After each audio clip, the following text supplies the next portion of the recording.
Sangre y Fugitiva hoy día para hablar de abusos en la Iglesia Católica y para eso expertos en el tema Marcial Sánchez, historiador y experto en Iglesia Católica, Patricio Martínez, además periodista de Canal 13, muy involucrado en la denuncia a los maristas, y Helmut Kramer, que tiene su propio testimonio de abuso y que hoy forma parte, es vocero de la red de sobrevivientes de abusos eclesiásticos. Así que así vamos a comenzar esta semana con un tema no muy agradable, pero es lo que estamos viviendo en Chile, es lo que nos convoca. Mali, bienvenida. Mali también. Tomen asiento. Y Mali, ¿cómo hacemos para que la gente interactúe con nosotros esta noche? Que comente porque es necesario, así que hashtag abusos en la iglesia en SDL y en nuestro Instagram, sigamos de largo 13, vamos a regalar el día de hoy este libro, Un lugar en el mundo, de Catherine March, editorial Planeta. Participe desde ahora ya. Buenísimo. Sí. Tú lo decías muy bien, Fran, es un tema que nos convoca, no es un tema agradable, pero es un tema que cruza a distintas congregaciones, que se ha extendido, siguen apareciendo testimonios incluso de, insisto, congregaciones que por ahí habían estado fuera como de la lupa respecto a las investigaciones. Estamos en una suerte de orfandad espiritual, Marcial, te lo pregunto porque si sumamos también el conflicto o lo que está pasando con la iglesia evangélica, podríamos decir que en Chile hoy enfrentamos una suerte de momento en donde los líderes espirituales están ahí en entredicho en general. Lo que pasa es que hay una crisis moral, y la crisis moral se identifica no solamente en la Iglesia Católica, en los abusos cometidos por algunos religiosos, sino también en el mundo evangélico. Efectivamente estamos en una crisis moral. Las causas de la crisis moral las podemos conversar, son variadas, pero que efectivamente hoy día la gente busca estos seres supremos, ¿de acuerdo? Y muchas veces no los encuentra debido a que la forma de poder plantearse en cuanto a esos seres supremos hacia la ciudadanía hoy día se están cayendo. Pero Marcial, me da la sensación de que hay verdaderos castillos que son de naipes, ¿de acuerdo? Y están siendo soplados hoy día por las nuevas generaciones. dijiste crisis moral y yo no puedo no recordar que la primera vez que yo escuché el concepto crisis moral lo dijo la iglesia. Cuando dijo que los hijos de padres divorciados tenían más propensión a ser delincuentes, cuando se habló del VIH, cuando se habló del divorcio, la iglesia le echaba la culpa a la sociedad civil de la crisis moral, ¿o no, Helmut? La Iglesia ha tendido a dictar los cánones sobre moralidad durante las últimas décadas. Y en estos momentos, justamente frente a eso, esto le ha golpeado en la cara. O sea, tienen una postura clara, contundente con respecto al aborto, y hoy tenemos a uno de los máximos representantes de las últimas décadas, el ex jesuita Renato Poblete, acusado de haber obligado a una mujer a realizar 3 abortos. Exacto. Y han dictado los cánones sobre cómo se debe vivir la sexualidad. Y no solamente para los laicos y laicas pertenecientes a la iglesia, sino que para el país. Para el mundo. Justamente. Lo de Renato Poblete sale a la luz pública, pero se sabía en las esferas más cotidianas, ¿se había escuchado rumores de esta situación? Mira, la verdad que nosotros llevamos a cabo una investigación de 12 años, se llama Historia de la Iglesia en Chile. Son 43 investigadores, 5 volúmenes que salieron por la editorial universitaria. Durante toda esta investigación, cuando llegamos al último volumen, entre el año 1960 y el año 2017, 2018, tomamos elementos, 2017, tomamos estos elementos y efectivamente saltaron ciertos elementos, no solamente Renato Poblete, sino otros. Y cuando empezamos a darnos cuenta, por ejemplo, que a él le decían polvete o que le decían de otro, con otros sinónimos, sí, El padrino. El padrino sí nos encontramos con esa identificación. Pero una cosa es escucharlo por pasillo, La chimuchina. y otra cosa es la evidencia empírica de una víctima. De un testimonio. Son dos elementos distintos. Sí. Pero cuando ya tienes a la víctima, tienes a la Marcela Aranda diciendo que ha sido abusada sexualmente, no por uno, sino por varios, y él miraba, si tienes una Marcela Aranda así de crudo, obviamente que lo único que a ti te compete como ser humano, aparte obviamente de colocarte acercándote a ella, tratando de acompañarla, es horrorizarte. Es decir, esto no puede pasar en este país. Es decir, más aún un personaje que decía que era un ente moral. A mí en lo personal, yo la conozco a la Marcela, ¿de acuerdo? ¿La conoces? ¿Por qué? Sí. Lo que pasa es que trabajamos juntos en la Universidad Católica y trabajamos bastante tiempo, entonces la conozco bien a la Marcela, por tanto la Marcela, lo he dicho en otros programas, la Marcela es una mujer veraz. Por eso que me ponga en duda la Marcela, está cometiendo un gran error. Es una mujer veraz y que se atrevió. Bueno, ella es una sobreviviente. Exacto, ella es una sobreviviente y su testimonio era mucho más escabroso de lo que habíamos sido capaces de leer. Vamos a seguir conversando, quiero hablar contigo, Patricio, porque tú eres una herramienta bastante interesante en el estudio y en la denuncia de los maristas, y por supuesto también contigo, Helmut, que también eres un sobreviviente de los abusos. Como los temas no siempre son tan agradables, yo siempre los invito a que los partamos con un campanario sour, porque es pisco de verdad, es jugo de limón de verdad, un pisco sour de verdad. Salud, no se cambie, seguimos de largo. ¡Salud!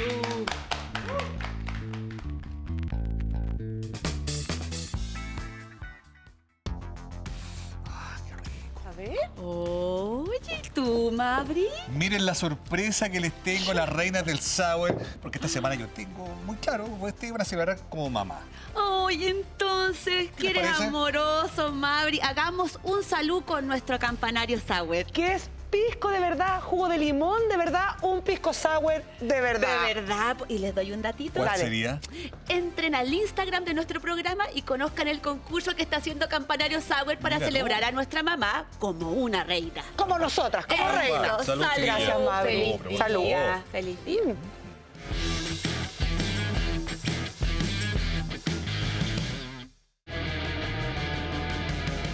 Hoy nos acompaña Perfumes Shakira y su línea Dance. Prueba las notas florales de Dance o el perfume cítrico de Diamonds.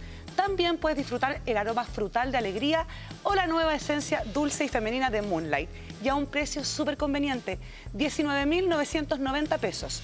Aprovecha además sus ediciones limitadas a solo 14.990 pesos. Elige una de las fragancias Dance de Shakira.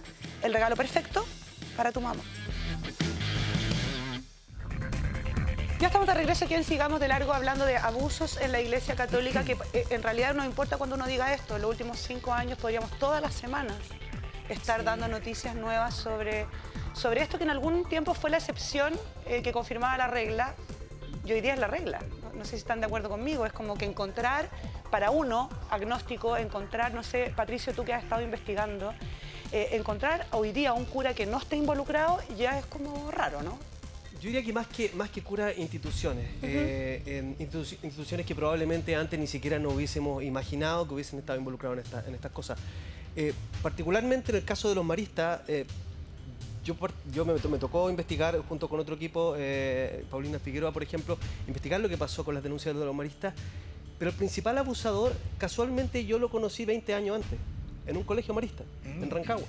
Y en ese tiempo nadie se imaginaba, en ese lugar, en el Instituto Higgins, de que existían situaciones de este tipo con este señor. Él estuvo ahí un año, 2 años aproximadamente, y bueno, sabemos que sus denuncias vienen de la década del 70, me estoy refiriendo a Abel Pérez, una persona que ha reconocido casi 30 abusos sexuales en distintos colegios de todo Chile. ¿Y cuál fue la reacción de la institución? Cambiarlo a distintos sectores. Estuvo, yo creo que en más de 10 colegios repartidos en todo Chile, y eso ya no te habla de una crisis solamente de personas, sino que de una crisis institucional, de encubrimiento. Y yo creo que eso es lo que hoy día vemos en prácticamente todas partes. Vamos a revisar, ¿les parece? Un testimonio que es el que más nos ha golpeado en el último día, el de Marcela Aranda.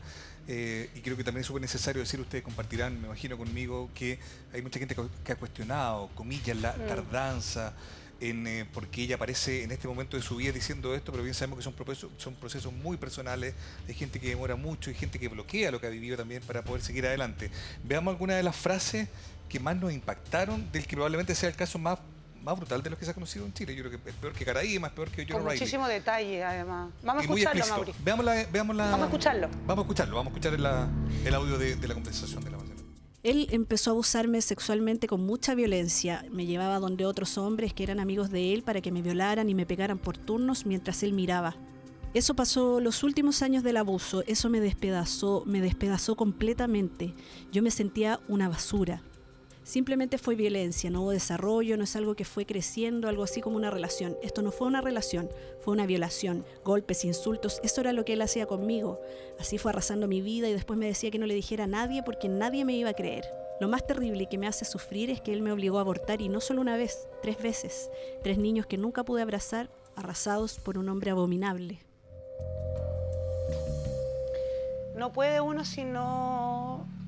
como dicen las abuelitas, cuando a uno se le paran los pelos escuchando a una mujer contar algo así. Pauleta es una bestia. Sí.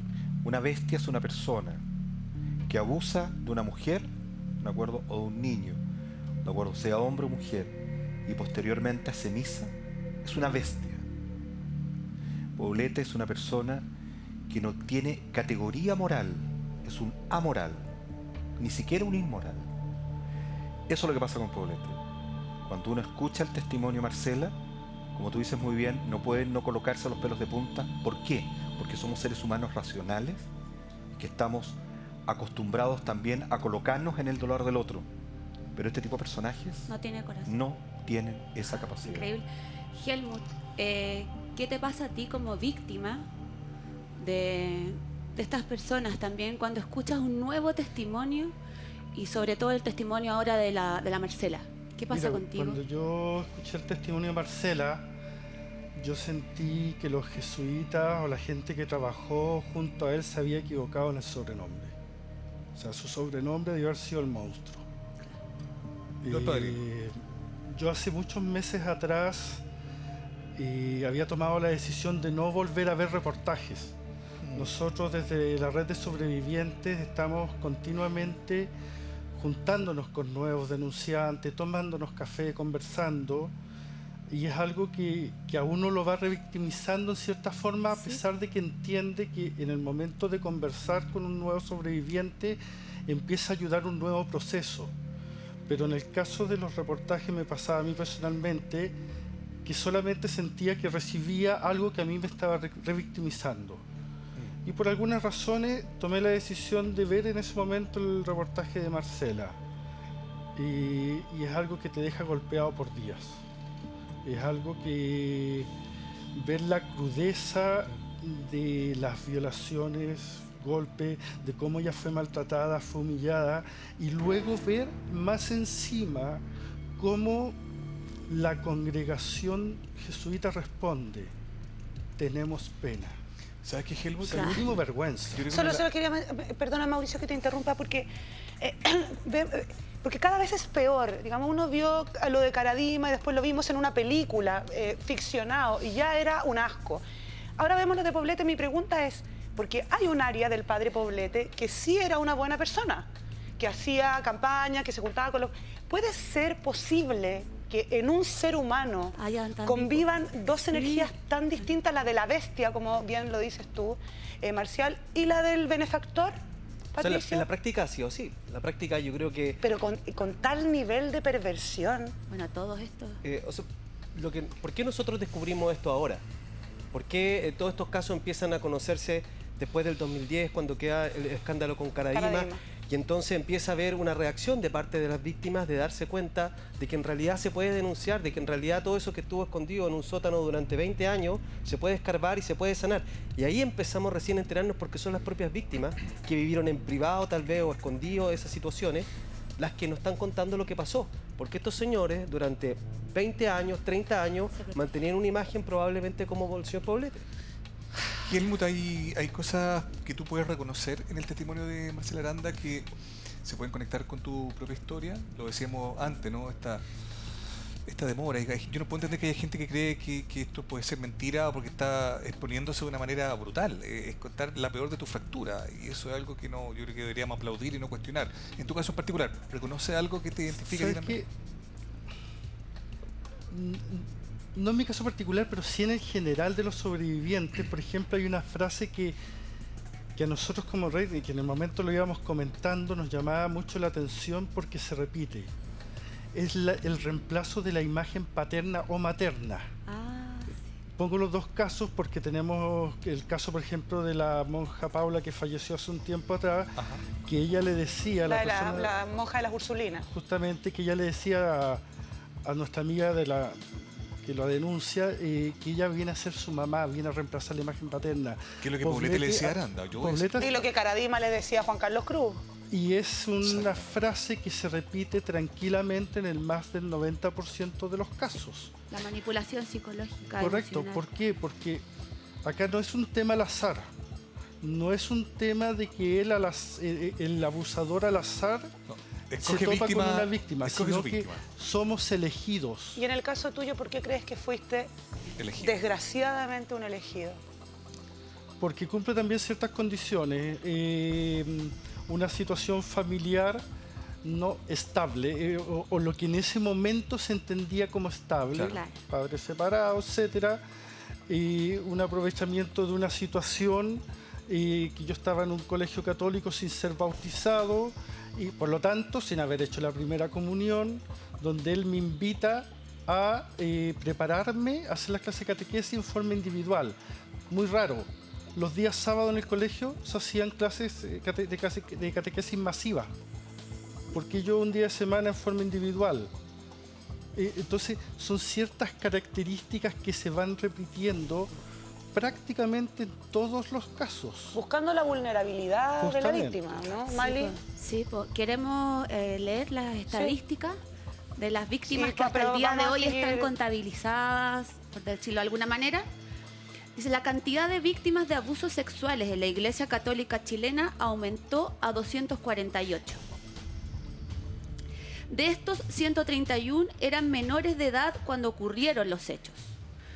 Los investigados son 10 obispos, 152 sacerdotes, 9 diáconos, 15 laicos, 8 personas sin información y 27 pertenecientes a órdenes o congregaciones sin ser clérigos. Más de una veintena de los casos chilenos corresponde a directores o profesores en colegios católicos y la mayoría de los denunciados son sacerdotes diocesanos. Yo quisiera, a partir Me de falta esta- la última, Te falta una, dale. el último pedacito, que es súper importante. En alguno de estos casos, la investigación está en curso, por lo que existe la posibilidad de que los cargos sean desestimados al finalizar la investigación, por lo cual no se debe considerar al o los imputados como culpables hasta que la justicia obviamente determine. dicte lo contrario. Yo quería preguntarle a Marcial, a partir de los datos que nos cuenta la Mali, quizás puede ser un error pensar de que eran lobos solitarios o depredadores particulares que se movían en círculos muy reducidos. Digo, tengo la sensación de que es una cosa muy normalizada en la Iglesia. Durante mucho tiempo, con pactos de silencio, tal cual hemos visto en otras instituciones del país y en otros contextos. ¿A ti te asiste la misma certeza o no? Claro que sí, a la luz de las investigaciones. Seamos concretos y positivistas en esto. En el año 1904 tenemos el primer caso que es en prensa, 53 años de presidio para un ex hermano de las escuelas de La Salle. Posteriormente este hombre lo ayudan a escapar, los mismos de la escuela de La Salle, 1904. Arrancan 3, llegan a Mendoza y posteriormente lo perdemos en Roma, a la luz de la investigación. Desde ahí en adelante encontramos varios casos, ¿no?, de las investigaciones y siempre habitualmente tomaban a la persona y la sacaban, tomaban a la persona y la sacaban. Ese es como el modo Entonces, ese operandi de la Es un Iglesia. encubrimiento. Es un encubrimiento. Ahora, tomando los datos que tú estás diciendo para que la gente entienda, de acuerdo a esta hora de la noche, entienda la profundidad del problema. ¿Y sabes por qué? Primero, si tú hablas de esa cantidad de personas y son diocesanos, tenemos alrededor de 2.300 diocesanos, de acuerdo que son sacerdotes hoy día. Eso alcanza a un 6%, un 5%. En Pensilvania se hablaba de un tremendo problema complejo, 7%. Estamos a esa altura. Sí. Para que nos pongamos en el tenor, somos un país pequeño, somos solo 7 millones de habitantes, no son muchos los sacerdotes diocesanos, pero tú tienes esa cantidad, por eso es una crisis profunda. ¿La mayor de la Iglesia en la historia de Chile? Claro que sí. ¿Sí? Absolutamente. Perdón. ¿La mayor crisis de la Iglesia en la historia de Chile, dices tú? Dentro de la historia de la Iglesia chilena, claro que sí. Yo creo que a nivel mundial también. Sí. Mira, Benedicto XVI en su momento dijo que la peor crisis que había tenido la Iglesia fue cuando los persiguieron en los primeros tiempos, y esta es la segunda. Estoy absolutamente de acuerdo. ¿Por qué? Porque la crisis no es una crisis estructural, es una crisis sistémica. Estructuralmente tú puedes sacar y poner una persona. Sistémicamente tienes que cambiar el sistema. Exacto. ¿De acuerdo? Esta cosa es muy profunda. ¿De acuerdo? Entonces, obviamente que acá uno ve cómo los obispos hoy día están tratando de firmar un acuerdo. Tú ves cómo, por ejemplo, aparece Con el uno, Ministerio aparece Público y lo otro. firmaron. Claro, todos estos elementos que son muy extraños. Muy Y extraño. cómo, que cómo son- las víctimas tratan de alguna forma también de salir a la palestra, a decir, siguen abusándonos. Y es verdad. Exacto. Siguen abusando. Exacto. Uno como Y yo eso- soy agnóstica, yo claro, soy de familia católica, fui bautizada, sí, porque a uno no le preguntan cuando tiene un mes, pero mi hijo no es bautizado, no ha hecho la primera comunión y uno ve realmente con asco, como uno ve, voy a hacer un comentario, como el asesinato de Nivaldo Villegas, uno dice, pero además esta gente se aprovecha de su poder. En el caso tuyo, Helmut, además de la vulnerabilidad de estar en una familia que no era estable, qué sé yo, ¿qué vio en ti? ¿Qué crees tú? ¿Tú te sentiste culpable en algún momento? ¿Cuánto tiempo te demoraste en salir? ¿Quiénes Leonel Ibacache para ti? A ver. Son muchas preguntas en una, yo quedé sé. con dos sensaciones muy fuertes desde los momentos de los abusos y durante años. En primer lugar, un convencimiento absoluto que era la única persona en el mundo que había sufrido esto. Tú. Sí. Estamos hablando ¿cuántos años? de 1983. Y en segundo lugar, yo estaba en octavo básico y a mí en cuarto básico, un hermano que hacía clases de religión nos enseñó una frase que a mí me marcó. Al sacerdote lo pone Dios en su lugar. Y en el momento de estar sufriendo el abuso era la única frase que yo tenía. Dios lo puso ahí. Y hace bastante poco me enteré que este hermano, el hermano Berríos, había llegado al colegio en esos años, cambiado por los jesuitas por acusaciones de abuso en otro lado, y fue sacado del colegio por la misma razón, la misma persona que nos enseñó esta frase. ¿Qué edad tenías tú cuando conociste 13 años. 13 años. ¿Y cómo fue la relación? ¿Él rápidamente te acoge, te aconseja? No, sí. ¿Cómo es que empieza a tener este vínculo más especial contigo? Él tuvo una vinculación especial, una vinculación que se dio estrictamente bajo las clases de catequesis. Okay. Después de la tercera clase, y a mí se produce un clic que me dice que tengo que huir.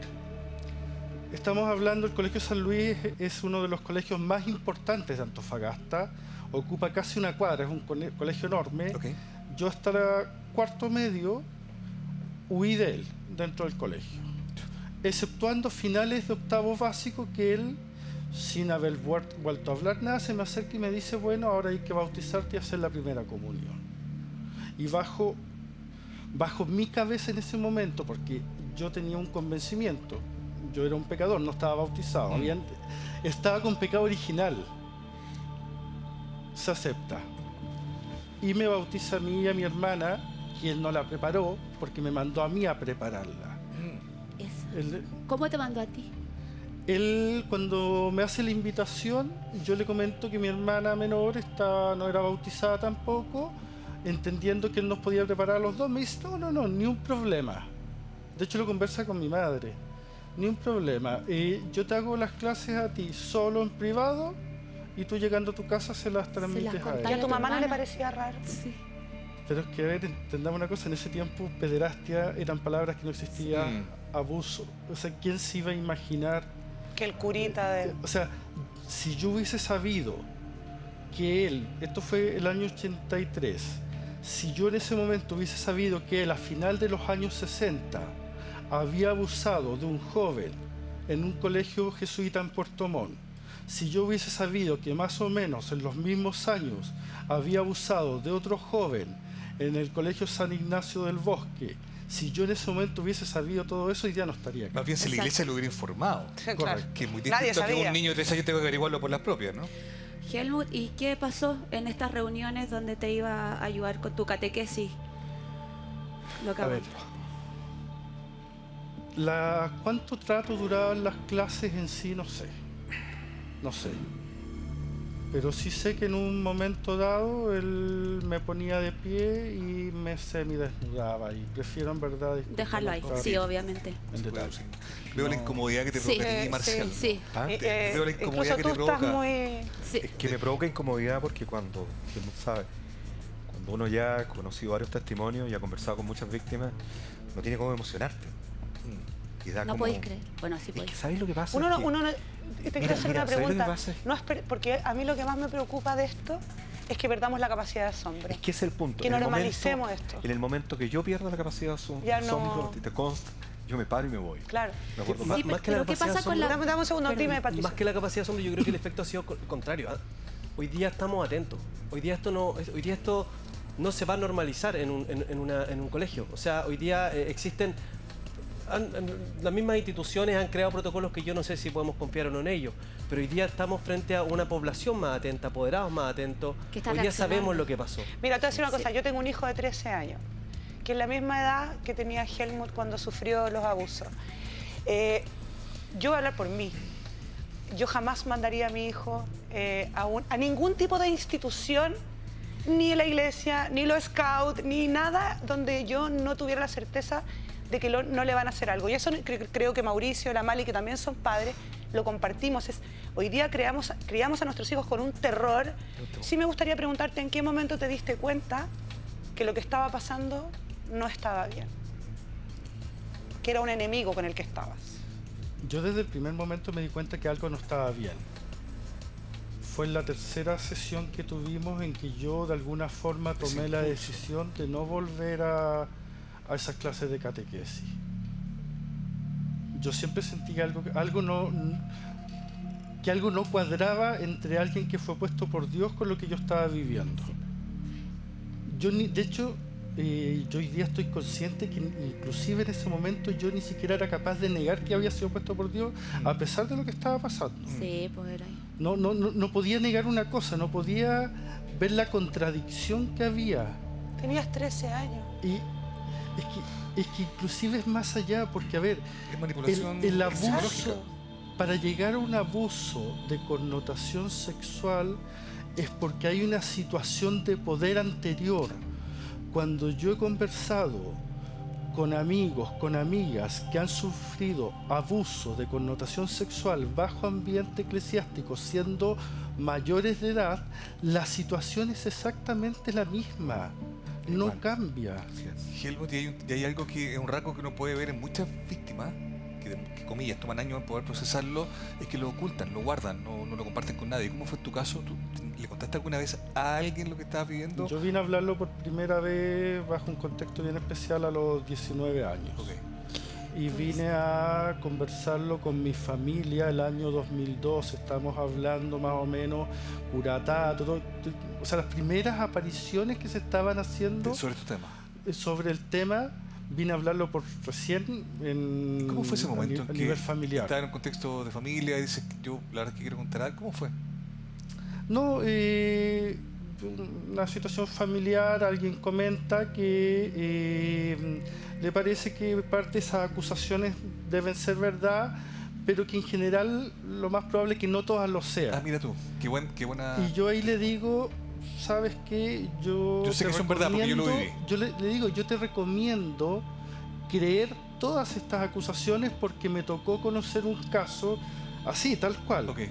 Sin querer yo aún verbalizar el yo. Sí. Me tocó conocer un caso donde una persona de mi generación... ¿Cachai que uno se lo atribuye a otra persona? Y las pocas personas que estaban conmigo alrededor me quedan mirando porque se dieron cuenta que esa otra persona era yo. Wow. Y ahí digo, sí, en verdad...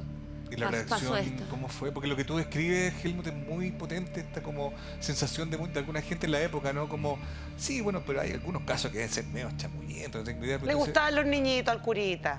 Cuando lo dijiste, bueno, ¿qué pasó en la mesa? No sé. Hay gente que aún no cambia, que sigue siendo la misma. ¿Hasta ahora con tu...?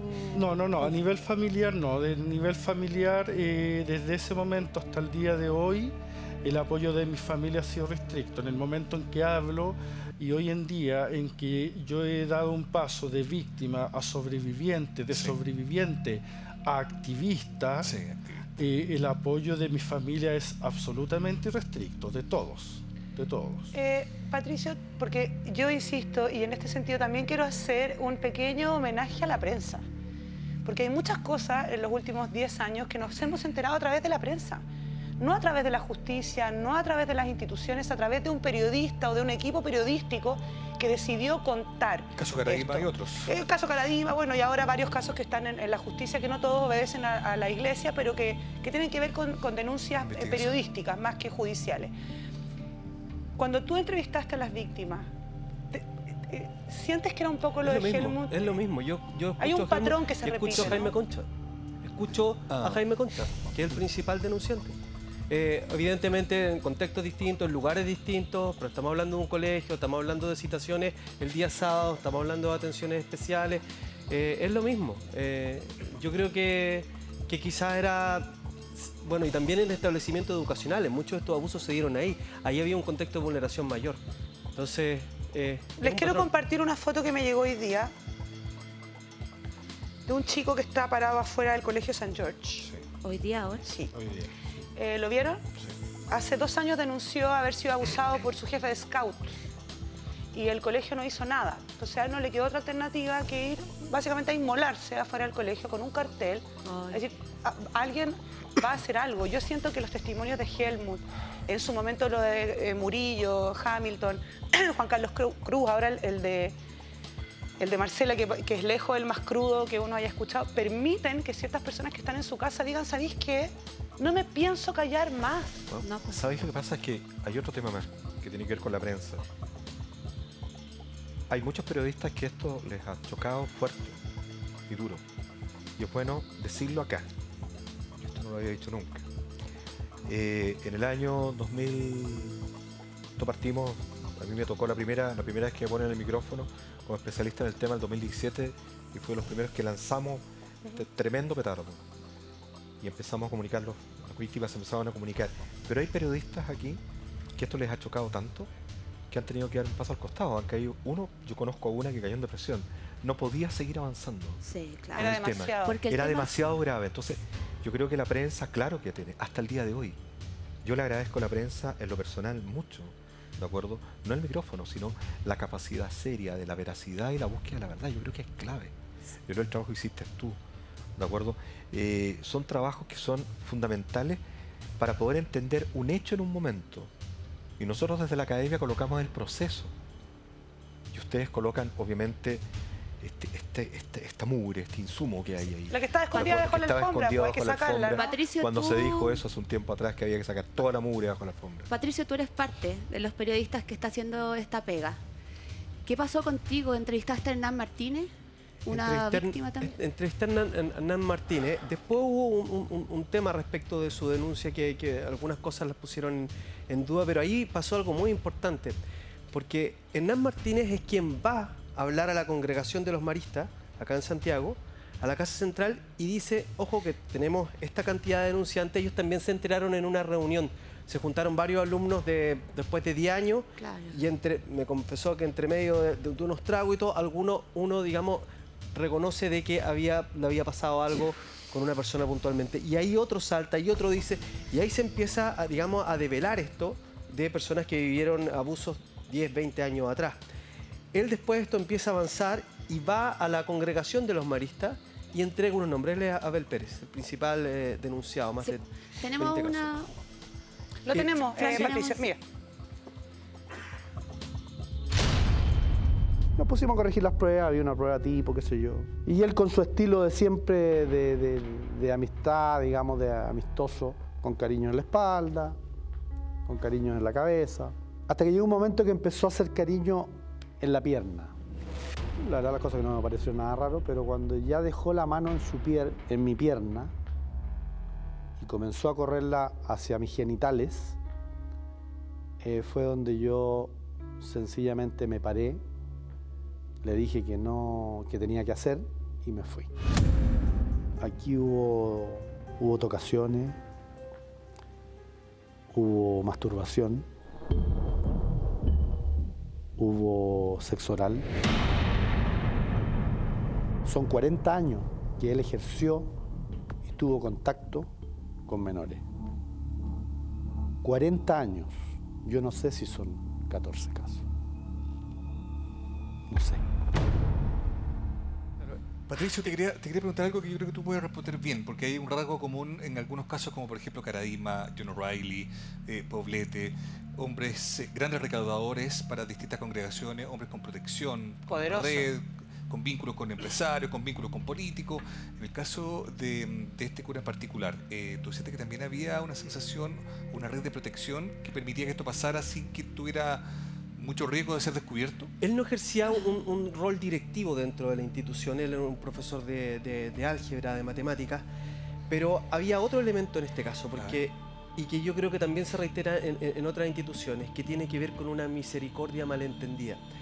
Cuando le preguntamos al representante de los maristas, que ya está fallecido en este tiempo, Mariano Barona, ¿por qué callaron todo este tiempo? ¿Por qué si sabían del 2010 de esto? Porque él reconoció el 2010 que había cometido abusos, se lo dijo a los personeros de los maristas, y esperaron 7 años en silencio. ¿Por qué razón no hicieron nada? ¿Por qué no lo denunciaron?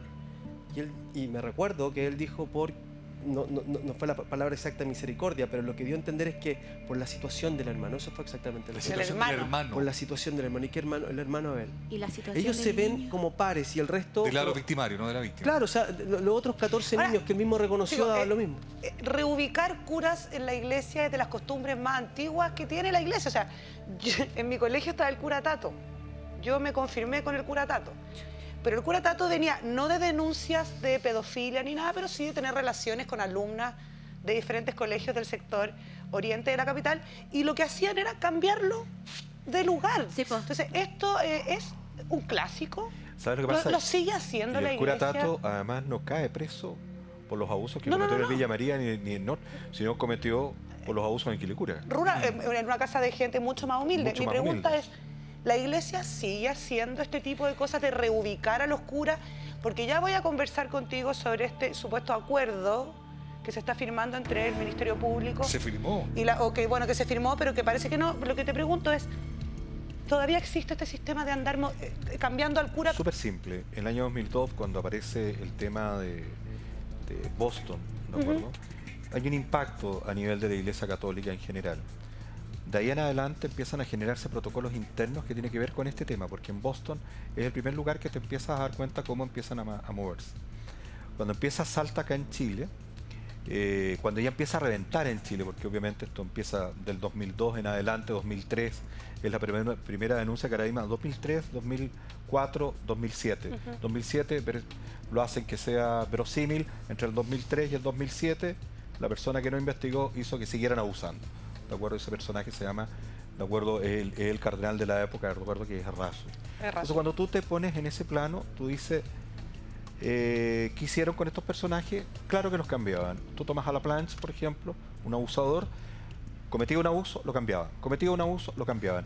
Y eso el aparato público hoy día lo tiene que estar investigando. Sí. Entonces, si tú me preguntas, ¿hoy día continúa? Claro que no continúa. Pero no continúa después de todo el año pasado, en donde se golpeó. Pero, ¿sabes? Hay un tema acá. Todavía hay muchos otros que siguen estando ahí. Siguen habiendo redes. Sí. ¿De acuerdo? Y ellos saben que existen esas redes. Y en base a eso tratan de generar todo tipo de protocolos, ¿de acuerdo? Para poder seguir cuidando esto. Quizás ya no Y lo esto es muy trasladan, delicado, Marcial, muy pero lo que delicado. hay, uno ve, es como una escasa colaboración en virtud de dar a conocer más casos. En el caso de los maristas, ya no hay congregación que se salve, insisto.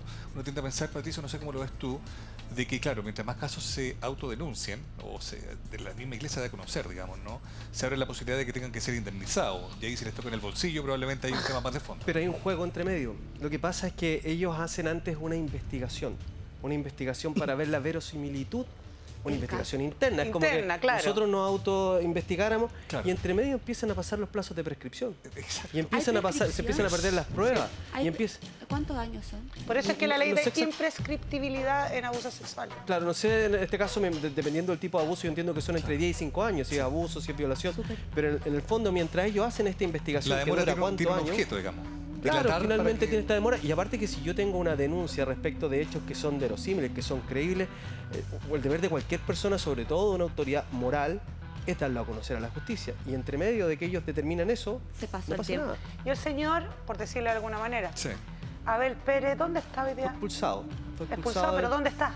¿Preso o no está? Desconoce judicial. No, preso no. Él está No, siendo investigado, lleva más de 2 años la investigación en la fiscalía, pero como muchos de estos delitos, como te decía, ocurrieron en los 70, Porque en los ¿sabes lo que- 80, en los 90, todo prescrito. Lo que me pasa a mí es que uno ve las noticias y uno espera prisión perpetua para los asesinos de Nivaldo, para el colombiano que mató a Ilse, pero este tropel de gente no sabemos dónde están. Oye, mira. Ninguno de ellos, Preventiva. el único que cubrió, corrígeme si me equivoco, cubrió pena de cárcel fue el cura Tato. Así es. El resto, a mí no me extrañaría, me van a disculpar, que Caradima está haciendo misa en alguna casa en Locurro o en la dehesa los fines de semana calladito. Oye, Abel Pérez, les cuento, mira, en su declaración ante la justicia canónica, el religioso Abel Pérez reveló que las más altas autoridades maristas sabían de su, comillas, problemática, que por años recibió terapia psicológica y que nunca quiso ser religioso. Comillas, respecto a niños y adolescentes que yo haya tocado, pueden ser 20 o 30 entre todos los colegios donde estuve. Este hombre fue expulsado de la congregación por un decreto del Vaticano al 2018. 20 o 30 niños que hoy día son adultos que fueron abusados por un cura. Y cuando no hay que tocar ni uno, ¿por qué? Porque es la cuenta, porque la cantidad agrava o no. Cuando ustedes recién dieron las cifras, hay una cifra negra. ¿Cuál? Por cada persona que denunciamos, existen entre 10 a 20 que no lo van a hacer. Exactamente, muy bueno. Así es. 10 personas entendiendo contextos de abuso sexual en general. Y los estudios dicen que hasta 20 en contextos de abuso eclesiástico. Y son personas, una cifra de gente que por distintas razones entendibles nunca va a llegar a denunciar ni en prensa, ni en justicia canónica, ni ante la justicia chilena. Entonces, si eso nosotros lo extrapolamos... vacío de lo que uno cree. Y es lamentable porque yo voy a recurrir a lo que dijiste cuando partió el programa, Mauricio. La verdad es que la crisis moral, la crisis de fe que sufre la gente, sobre todo la que es religiosa, de cualquier religión, hace que todo se vuelva más difícil. Al regreso quiero que conversemos del acuerdo firmado entre la Iglesia y el Ministerio Público, porque a nosotros tres, por lo menos en pauta, no entendimos absolutamente nada de lo que estaba pasando. No se cambie, aún queda, seguimos de largo.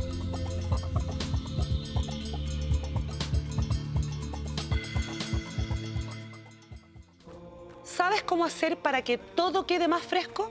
Bueno, con tu queso fresco Colún, que ahora viene en un formato más grande para que puedas disfrutar mucho más de todo eso que te gusta. Al desayuno, al almuerzo, en un picnic o en el picoteo. Es ideal para cualquier ocasión. Prueba su exquisito sabor natural, ya que es elaborado con leche fresca en su origen, el sur. Colún, toda la magia del sur.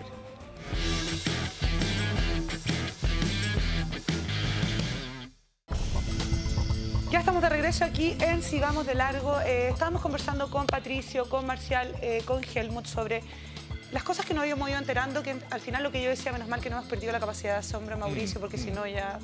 Pero nos siguen preocupando no solo las denuncias, sino que también, por ejemplo, este acuerdo entre la Conferencia Episcopal y el Ministerio Público. Ahí está en cuestionamiento el fiscal nacional, Jorge Abbott, porque en el fondo le ofrecería garantía a la institución en términos de estar investigando respecto de cómo va precisamente la investigación, un privilegio que no tiene nadie en Chile. ¿Cómo lo ven ustedes, Marcial?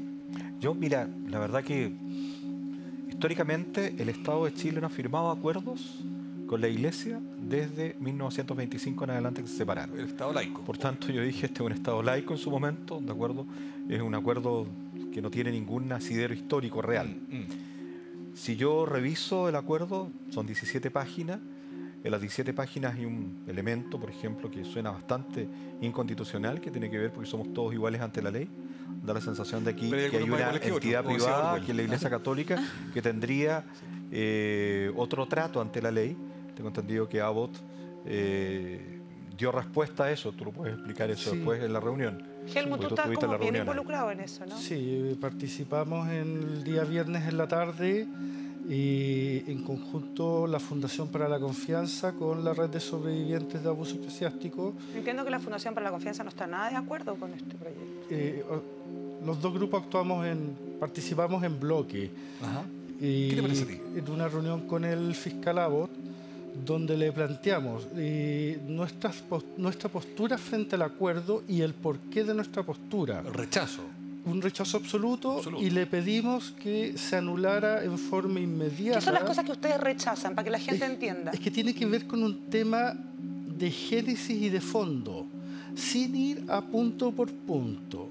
Es con quién Fiscalía está firmando el acuerdo. Sí. Ese es el tema que nosotros hemos Es como planteado. que la PDI firme con el Chapo Guzmán, po. Sí. Exactamente. O sea, nosotros... Y le voy contando cómo va la investigación. Claro. Justamente, nosotros lo que planteamos, están firmando el acuerdo, y ahí fuimos acompañados por Juan Pablo Hermosilla, abogado de la Fundación, donde él le explica al fiscal varios puntos donde le demuestra que está firmando acuerdos con gente que está siendo investigada, con gente que se ha demostrado que ha ocultado información que después ha sido encontrada por allanamientos. O sea, están negociando con delincuentes, perdóname que lo diga yo así tan abiertamente, sí, bueno, pero... en la reunión con el fiscal, en mi caso se lo planteé derechamente. Yo le dije, pues ustedes están firmando no con curas ni sacerdotes, están firmando con delincuentes que encubren abuso. Wow, sí, lo dijiste así textual. Textual.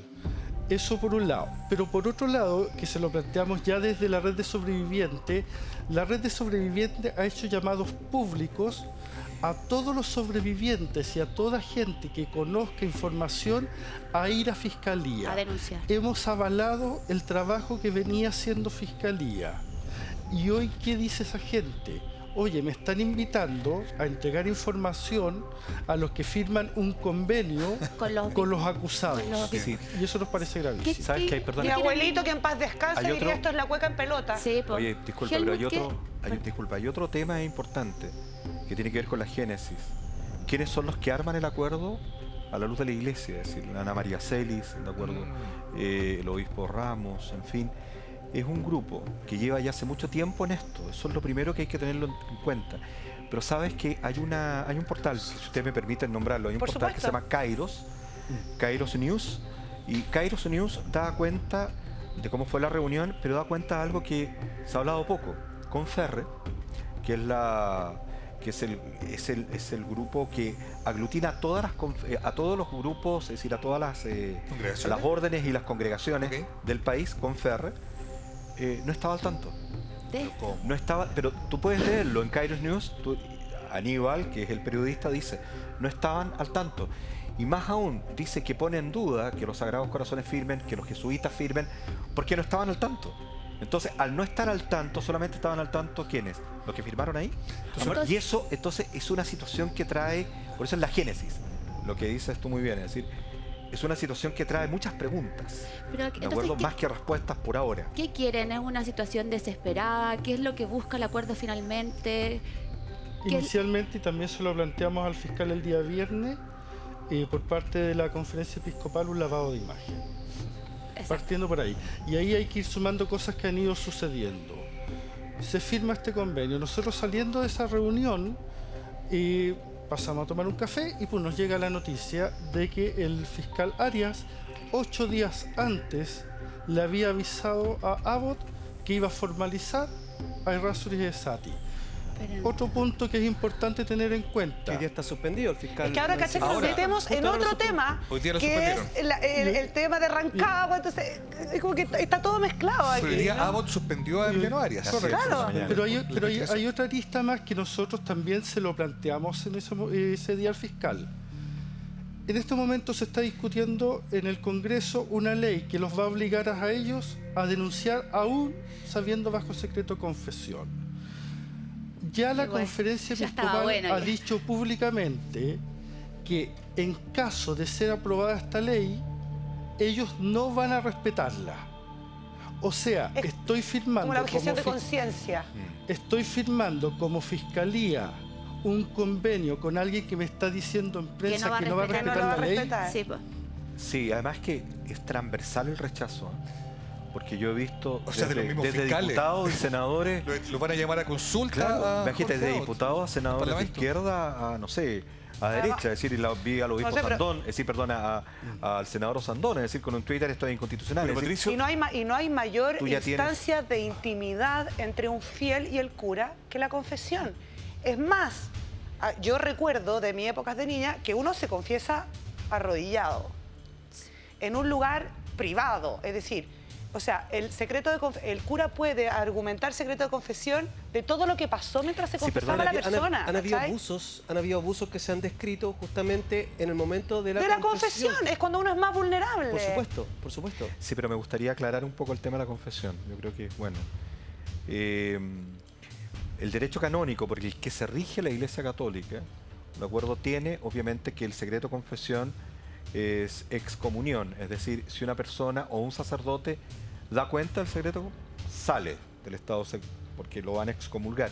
Por tanto, ha tenido hasta el día de hoy, al margen de que haya ley, ha tenido hasta el día de hoy la oportunidad De hacerlo. de irse si él Sí. considera en conciencia de que efectivamente lo que está teniendo a su haber es demasiado fuerte. Y hay algunos sacerdotes que lo han hecho. Patricio, tú ¿De acuerdo? viendo- Perdona, y para terminar, yo creo que acá hay un punto clave, que esta ley va a ser letra muerta.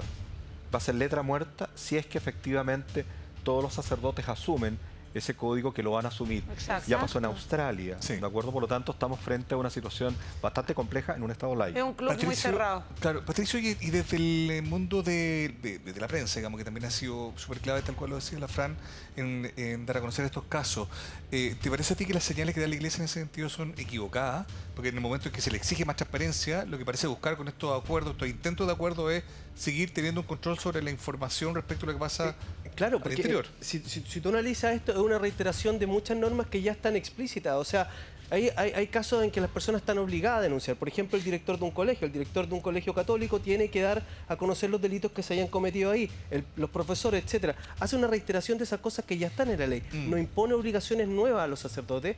Pero lo que sí me parece muy curioso es que hace hincapié en que cuando se realicen incautaciones, como por ejemplo la que permitió abrir un montón de causas, hay que tener mucha reserva respecto de esa diligencia. Entonces, ¿Y por qué se creen por sobre No te la ley? olvides que la semana No, yo no entiendo cuál pasada, es el sentido también de casualmente al ¿Qué obispo tanto? Durán le robaron los computadores y un montón de información que es importantísima para investigar. Y eso es lo que a mí me hace ruido. A mí no me avisan cuando me van a ir a hacer una investigación a mi casa. Simplemente llegan. Vamos a hacer la última pausa comercial y a la vuelta quiero que me respondan qué opinan de la salida diplomática, por decirlo de alguna manera, de Sati, de la Iglesia. No se cambie.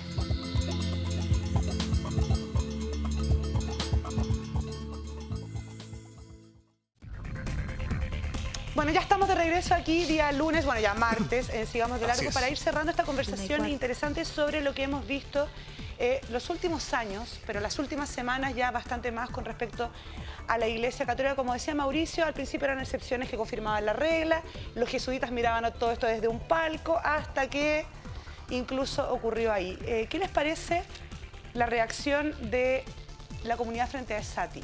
Por ejemplo, todos los denunciantes de Caradima acusan a Esati de encubrir esto y de que sabía esta información hacía mucho tiempo y no hizo nada. Y la tardanza del Vaticano, digamos. no solamente respecto de ese caso, respecto de los casos posteriores. Errázuriz también. Claro, o sea, la conducta de él se fue amplificando con los años, durante estos 8 o 9 años que estuvo, creo, como jerarca de la Iglesia, y lo tiene muy complicado hoy día judicialmente. O sea, él hoy día está siendo imputado como encubridor de una serie de delitos. Imagínate. ¿Pero no está preso? No, y eso es... Eso es sospechoso. Sati vivió una irrealidad durante mucho tiempo. Él asumió este contexto de la verdad. Yo soy la verdad y la vida. El problema es que él, ¿de acuerdo? Se autogenera esa realidad. Y tan así que él no quiso hablar, él no ha hablado todavía ante la justicia. No hacía Errázuriz, que lo hizo, 12 horas. Y cuando empieza a hablar, bueno, hay que saber qué dice, ¿de acuerdo? Porque al final él tiene mucho que decir. Estamos muy claros que efectivamente durante su mandato han habido muchas irregularidades y ahí tendrá que estar el aparato público. Lamentablemente el aparato público hoy día está teniendo problemas internos. Yo espero que los solucionen rápido para poder continuar con las investigaciones, porque esto es demasiado grave para el Estado de Chile. No es demasiado grave solamente para las víctimas, sino para todos. Urgente además igual, ¿no? Totalmente urgente. Sí, pues urgente. Sí. Helmut, a mí reconozco que siempre me ha llamado la atención que en algunos de estos casos haya víctimas que aún siguen creyendo. Y siguen yendo a la iglesia y siguen, no sé, teniendo fe. En tu caso, ¿tú lograste reconstruir tu fe o te alejaste espiritualmente de lo que significaba? A ver, el ser? personalmente yo no soy ni católico ni cristiano. Pero ahí quiero ir a un tema que nosotros hace casi un año, ahora en julio se cumple un año desde que nace la red de sobrevivientes, que fue uno de los planteamientos iniciales. Nosotros dijimos, todo ser humano tiene derecho a creer o a no creer en lo que quiera, pero en ambientes libres y seguros. Y partimos de esa base, porque en la red hay gente que es atea, hay gente que es budista, en mi caso que soy siloísta, hay gente católica y cristiano, hay evangélicos, políticamente somos de una... somos igual que Chile, de una diversidad totalmente absoluta. Sí, por objetivos otros. Pero que nos unió una vivencia en común que nos lleva a estar agrupados. Un dolor que los junta. Y ese dolor lo vamos llevando a un trabajo hacia los demás, en propuestas. Y de ahí empezamos a trabajar, por ejemplo, en apoyar el proyecto de ley de imprescriptibilidad, la lucha por la Comisión Verdad, Justicia y Reparación, etcétera, etcétera. Todo el trabajo que venimos haciendo. Personalmente, yo dejé de creer en el cristianismo hace muchos años. Okay. ¿Y en Dios? Hace muchos años. Creo que todo ser humano tiene espacios profundos, creo que todo ser humano puede acceder a esos espacios profundos y personalmente creo que no necesita un intermediario como el que se da en el momento de la confesión, que esa conexión es personal.